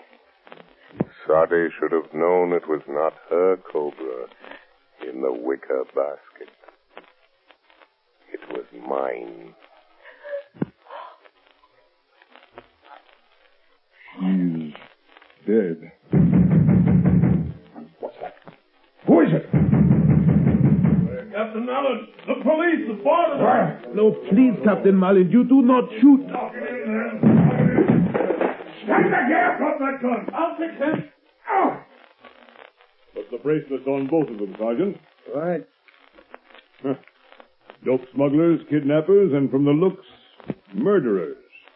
This time the police were too smart for you. Oh, decidedly. Huh? Who's that? Thanks for coming, Commissioner. You were very helpful.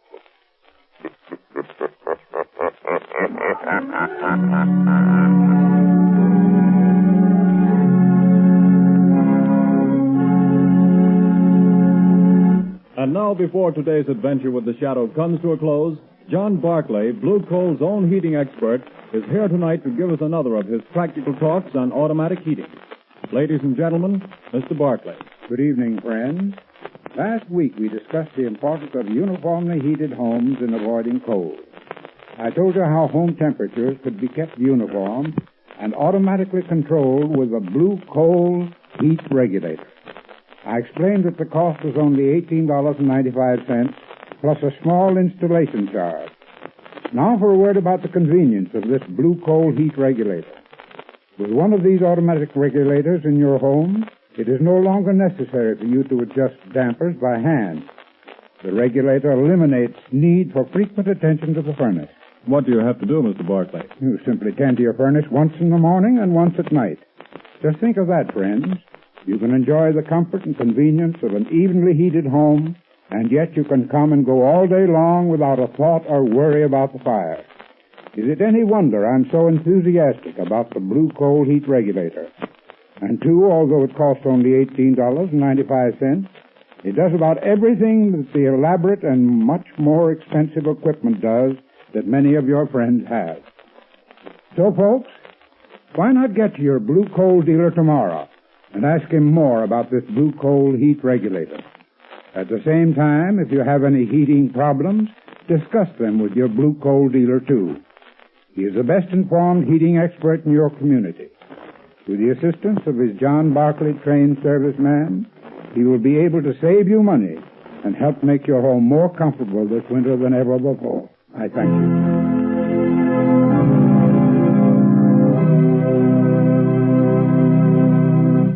The story you have just heard is copyrighted by the Shadow magazine.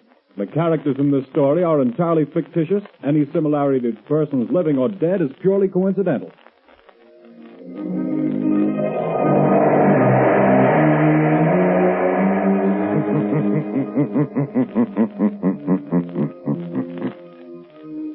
The weed of crime bears bitter fruit. Crime does not pay. The Shadow knows.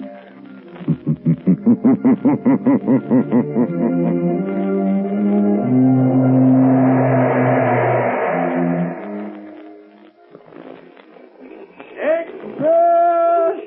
Extra! Hear all about it! Next week, same time, same station. The Shadow's latest adventure. Extra! Extra! Hear all about it! Next week, same time, same station. The Shadows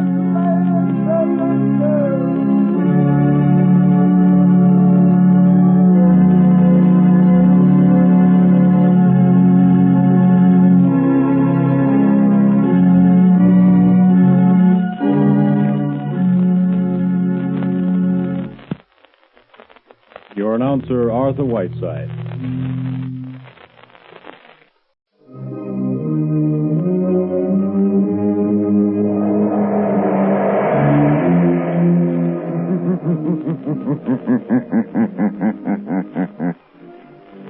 The shadow knows.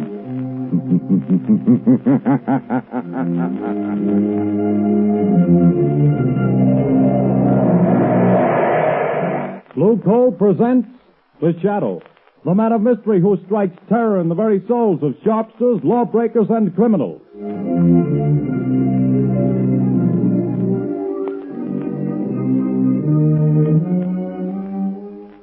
Friends, there's no longer any need for you to rely on guesswork when it comes to buying fuel. Now you can get the best fuel for home use, and know it at a glance, too. For Blue Coal, the finest of Pennsylvania hard coal, is colored a harmless blue at the mines for your protection, so that you can identify it instantly. To be sure that the fuel you buy is the safe, healthy, economical fuel, get America's finest anthracite. Ask for Blue Coal by name. Order your supply tomorrow.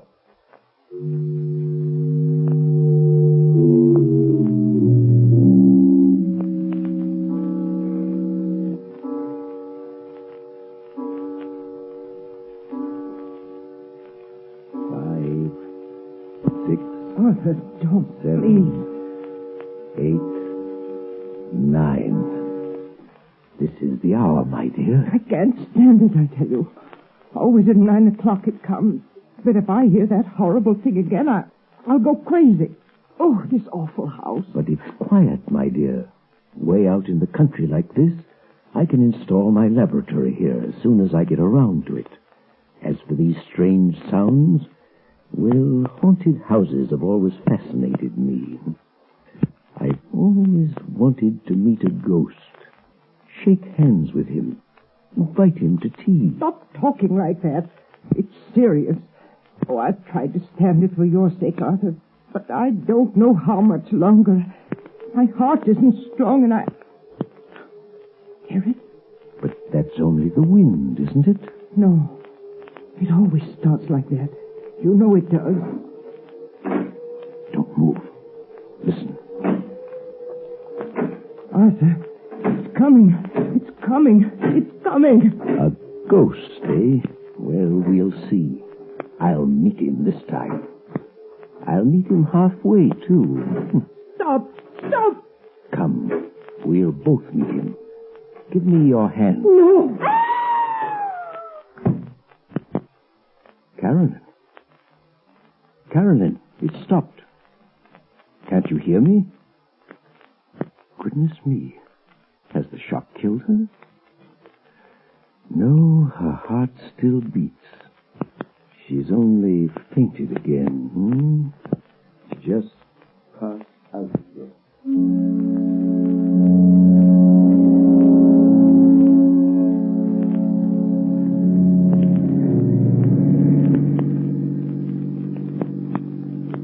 Turn the next corner, Lamont. It's that big house set on the hill. May I ask, Margot, the reason for this late call on Carolyn Sneed? I'd like to know what's the matter with the poor woman. I got an awful shock when I saw her in town last week. She looks positively haggard. I never saw such a change come over a person. Married life may not agree with her. She was a spinster for close to 40 years, wasn't she? I know, but I think she was foolish. Carolyn has nearly $1 million in her own name. She didn't have to marry. Yes, but right now I'm not the shadow. Remember, I'm just your patient chauffeur, darling. Lamont Cranston, in need of a rest from my famous mystery man role. That last adventure took a lot out of me, you know. Well, a marriage problem is hardly as... Seriously, though, nobody knows anything about this man she married. He came into town 6 months ago, met Carolyn in some accidental manner at the county fair, and proceeded to rush her off her feet. I've met him only once, but I don't like his looks. Something sinister, I gather. Hence the shadow idea. Well, who is he anyway? Professor Arthur Sneed, I believe he calls himself. He has a small office in town where he's supposed to be working on inventions or something. Well, here we are. Usually pretty level-headed, Margot, but don't let your aversion for this man we're seeing be too apparent.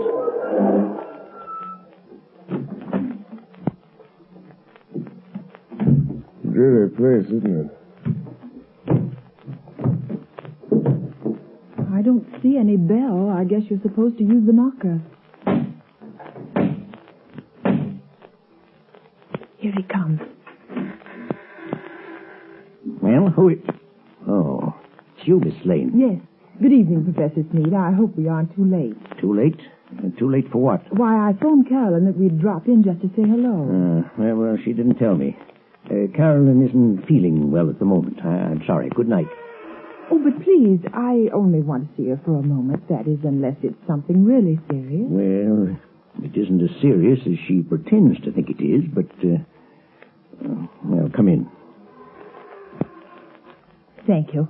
This is my friend Lamont Cranston. Come in. I'm very happy to see Mr. Cranston. I've heard a lot about him. How do you do? You say Carolyn is ill? She didn't mention it when I... It came on suddenly. She's been in a nervous condition lately, but it's mostly imaginary. I made her go to bed. Well, would it be all right if I saw her? I suppose so. Go on up if you like. Well, thanks. I'll only be a few minutes, Lamont. What seems to be the trouble with your wife, Professor Sneed? Oh, she's run down, I guess. Frightfully nervous. She has some absurd notion that this place is, haunted. Haunted? It's only the wind, of course, and the creaking of an old house. Ghosts. She keeps talking about ghosts. And I can't persuade her that there are no such things. Of course, old houses have a habit of getting themselves haunted, Professor. As for myself, I'm not so sure there aren't such things as ghosts. But surely, Mr. Cranston... Oh, not the conventional sort, perhaps, but... I mean people's spirits. Souls, whatever you want to call them. Haunting the places where they've been unhappy. Very interesting, I'm sure. But a lot of tosh. I put no stock in it. No? I was just noticing that rather rare book on the table, Professor. Neuroses of Death. What? If you're interested in that, I'm sure you must be interested in ghosts. I understand its morbid analysis of the factors of violent death are quite interesting. What do you know about it? Oh, I read all sorts of things, Professor. Professor Sneed. Oh, yes, Miss Lane? Carolyn wants her sedative. Oh, yes. I'll go up and give it to her. Did you find her comfortable, Miss Lane? Well, I think Carolyn is seriously ill. Yes, but more nerves than anything. Excuse me just a moment, won't you? Lamont, there's something wrong here. I was afraid there was. I don't know what it is, but it's something terrible. What's the matter with Carolyn? Well, she hardly recognized me, and she talks like one in a trance, as though she were in the grip of some deadly fear. When I suggested sending the doctor over, she shook her head, but I'm going to just the same. I can't help feeling it's that man, her husband. Yes, he isn't very pleasant, is he? His skin has an odd pallor. You see it on men who've spent some time in prison. There are many little traits of his behavior that interest me as a psychologist. A remarkable man. But you don't know... I don't know. But I think we'll investigate this more or less formally, Margot. I'll visit the professor tomorrow at his office in town. If there are ghosts involved here, perhaps the shadow can bring them to light.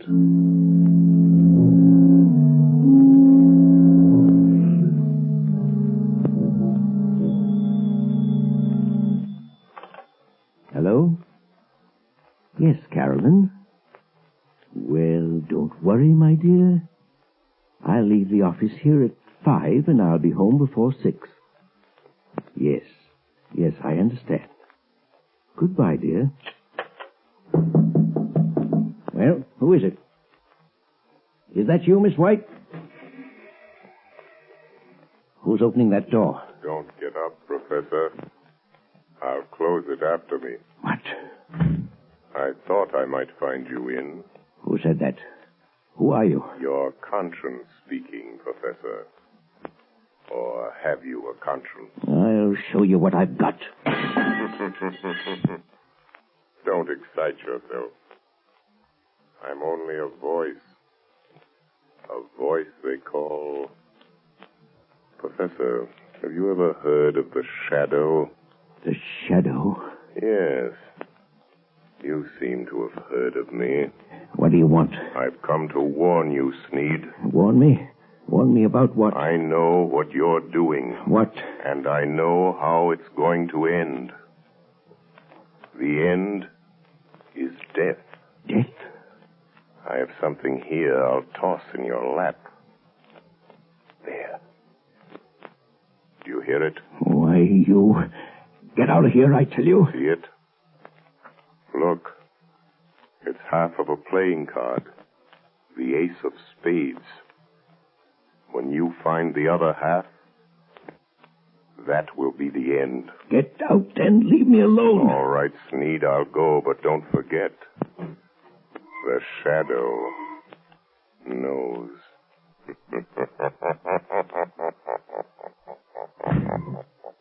Trying to frighten me with his tricks. Oh, coming back, are you? Oh, it's you, Miss White. There are 2 gentlemen here to see you, Professor Sneed.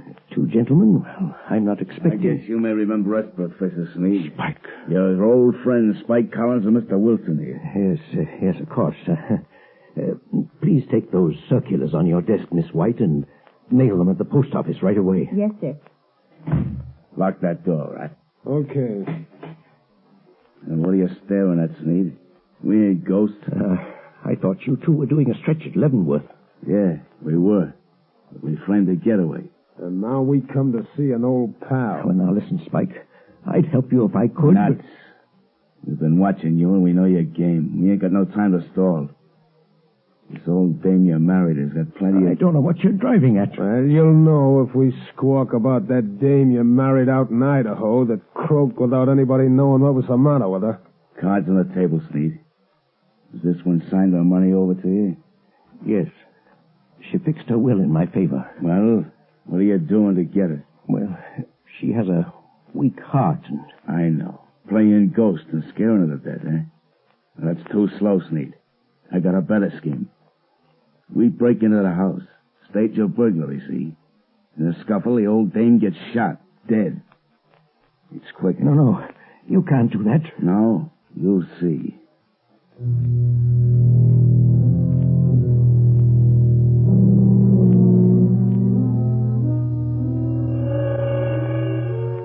Spike Collins. Spike Collins. Wake up. Spike Collins. What? Who's that? Just a voice, Collins. The voice of your own thoughts, coming to warn you. No one but you can hear me. Your friend's need is going to double-cross you tonight. Sneed is going to double-cross you. It's your move. Be there to prevent him. Be there in time.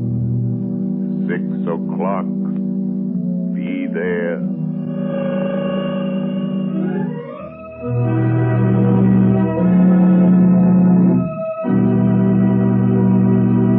The Shadow will return in just a few moments. While we're waiting, ladies and gentlemen, I want to tell you about the ever-increasing popularity of Blue Coal, America's finest anthracite. Blue Coal is winning new friends every day among New England housewives.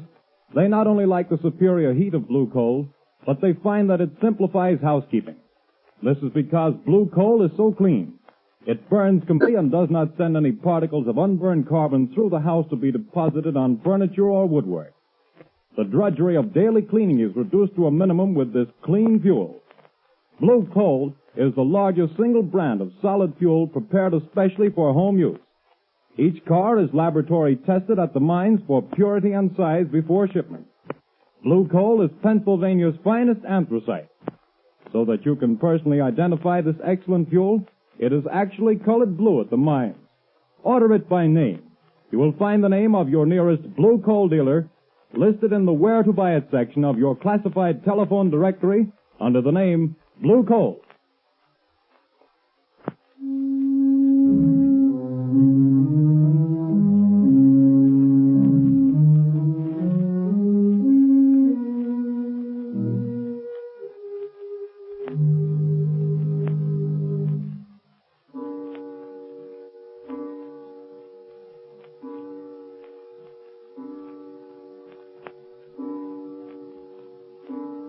Are you comfortable in that chair, Carolyn? Yes, thank you, Margot, dear. And I do appreciate your coming out here and staying with me. I'm glad to do it. But it's 6 o'clock. Your husband ought to be coming home pretty soon, shouldn't he? He phoned just before you got here and said he was starting. He seemed very agitated. Oh, he's a strange, unaccountable man sometimes. There are things about him I don't seem to understand. Yes, I know, dear. He has the car, I suppose? Yes, he's driving. He's probably on his way now. I've got to think of something. I know. We leave town. You're driving rather recklessly, Sneed. You again. I'm going to haunt you. Try to forget that I'm here in the rear seat, if it annoys you. No, don't look under the seat. If I could only see you, get my hands on you, I'd show you how much it annoys me. Shut up. I'm the voice of your conscience, Sneed. Perhaps you have a conscience.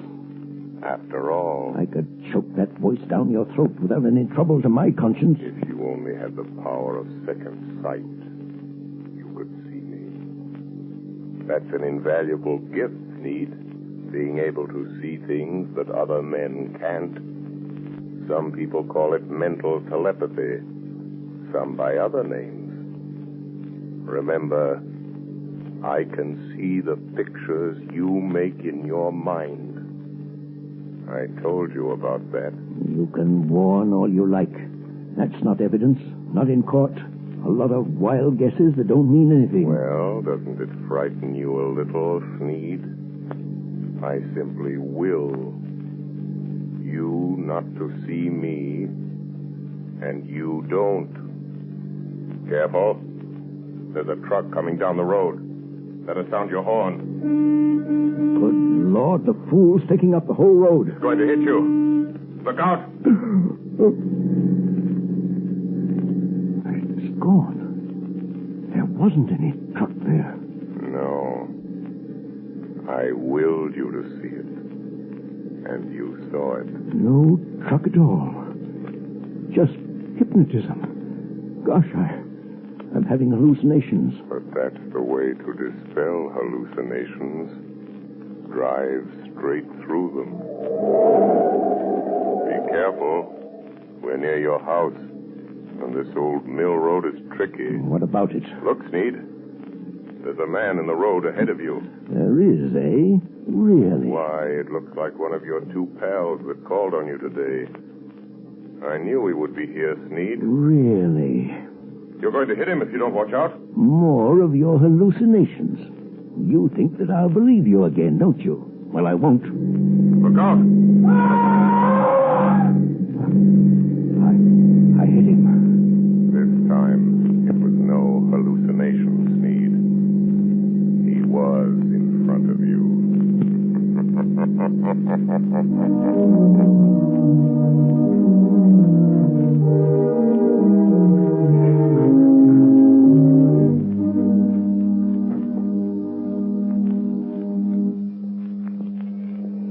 Morning papers! Morning papers! It's coming Spike Collins found dead last night on the Old Mill Road. Spike Collins, wanted by the police, found dead. Here, son. I'll take one. Hey, Arthur. What's it all about, Lamont? Found dead on Old Mill Road. But that's out for the Snape's place. Yes, I believe it is. Notorious criminal struck by automobile and killed. He was certainly struck by an automobile. I wonder if Sneed knew anything about it.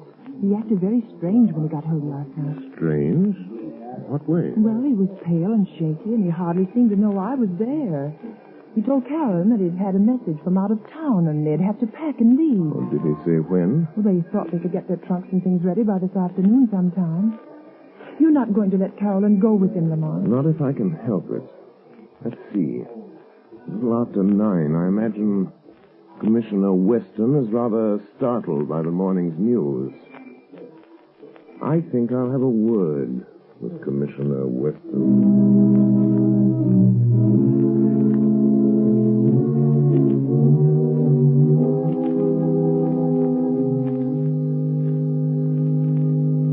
Commissioner Weston, they're sending Collins' body into the morgue. You went out there this morning and checked all details, Captain? Yes, sir, I did. And whoever hit him certainly smashed him up good. His face was all out of shape and couldn't recognize him. But we found these in his pocket. Now, let's see. A letter from his girl out west, looks like.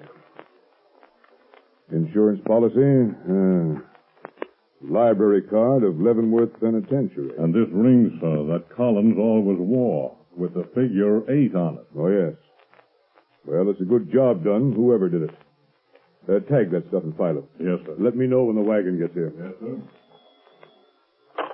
Police Department, Commissioner Weston speaking. Good morning, Commissioner. This is your good friend, the Shadow. Oh, yeah? Well, what the blazes do you want? To be of a little assistance, as usual. Yes, I see. I'm getting tired of this rigmarole, though heaven knows things happen when you phone. And what's the assistance today? Why didn't you investigate the ghost that haunts Sneed House, Commissioner, on the Old Mill Road? Well, you missed up on that one, Mr. Shadow.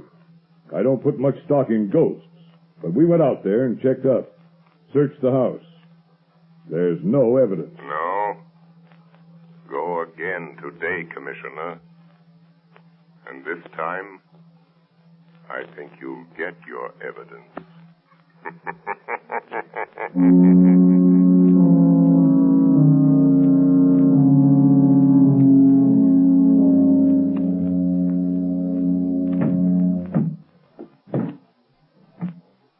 Is that the last drunk, Arthur? Yes. The expressman won't be here until 4. Another hour yet.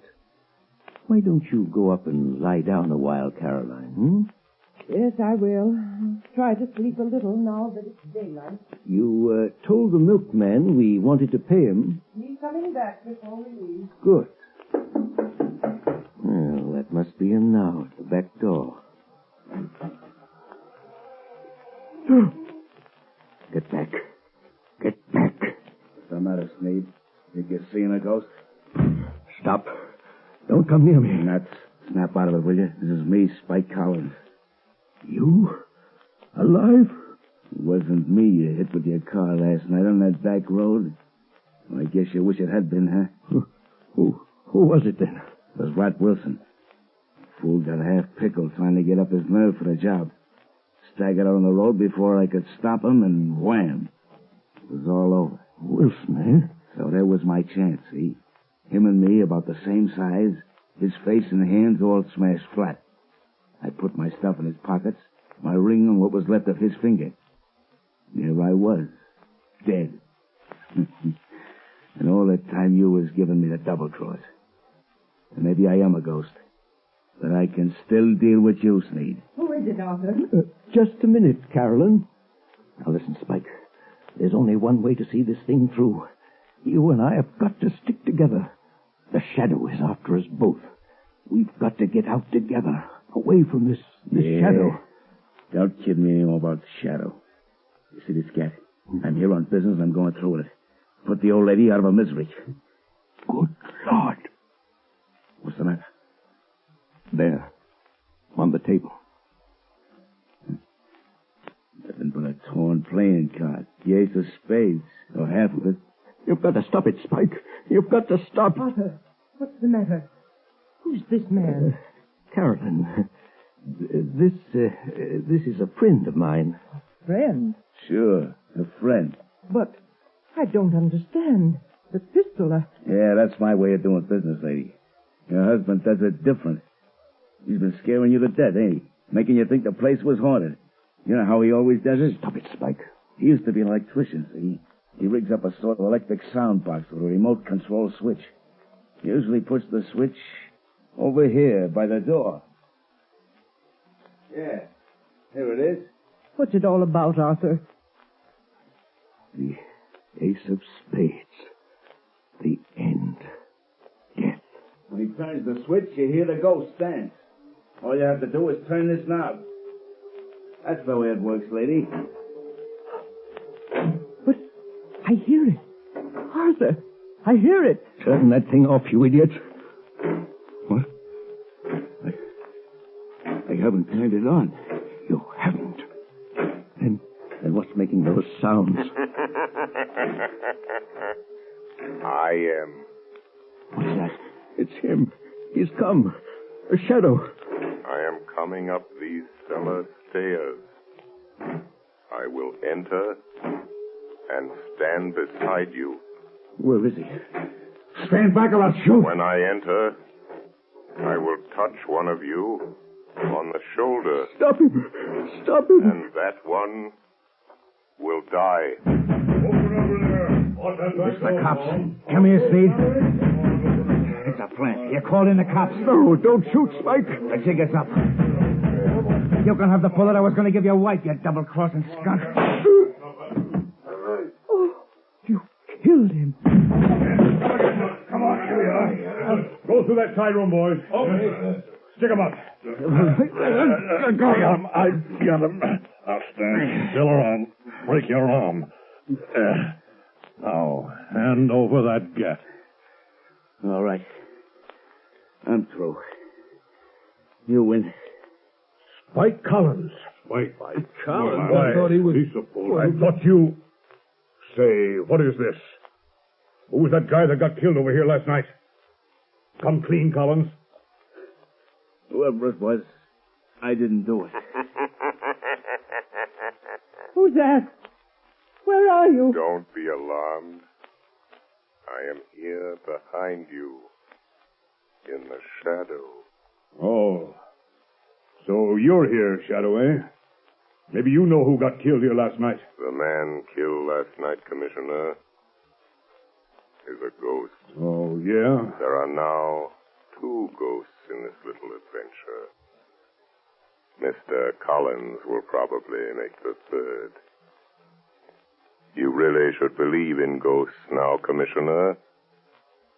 And in shadows.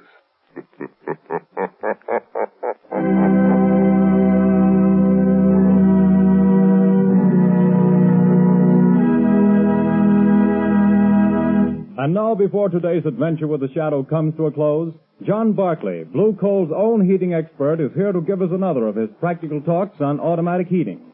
Ladies and gentlemen, Mr. Barclay. Good evening, friends. In former Sunday night talks of mine, I've shown you the importance of having the temperature of the home properly controlled with a Blue Coal automatic heat regulator. That is, in terms of health and convenience. Now, tonight, I'm going to give a third important reason for automatic heating: economy. Most authorities will tell you that the proper degree of heat in the home is 70 degrees. Naturally, you can't by hand keep your fire from giving off more than 70 degrees of heat, but the Blue Coal automatic heat regulator can and does. But here's how that saves you actual fuel dollars.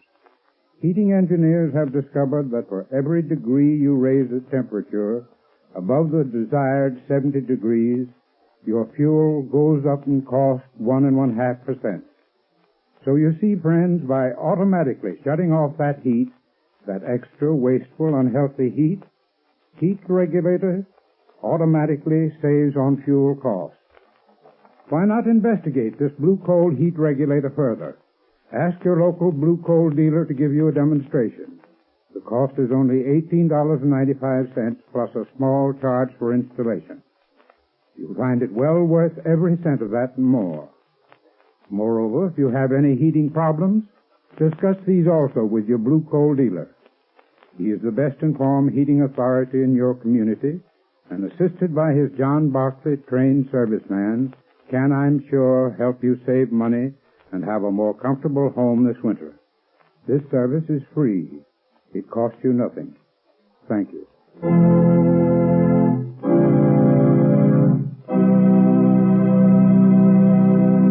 The Shadow adventure you have just heard is copyrighted by the Shadow magazine. The characters in this story are entirely fictitious. Any similarity to persons living or dead is purely coincidental.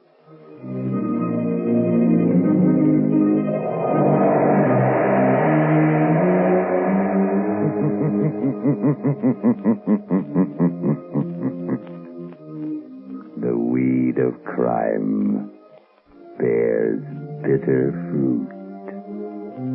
Crime does not pay.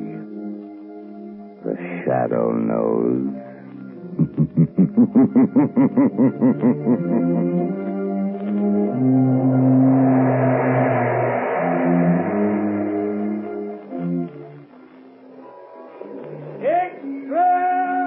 Extra! Hear all about it! Next week, same time, same station. The Shadow's latest adventure. Extra!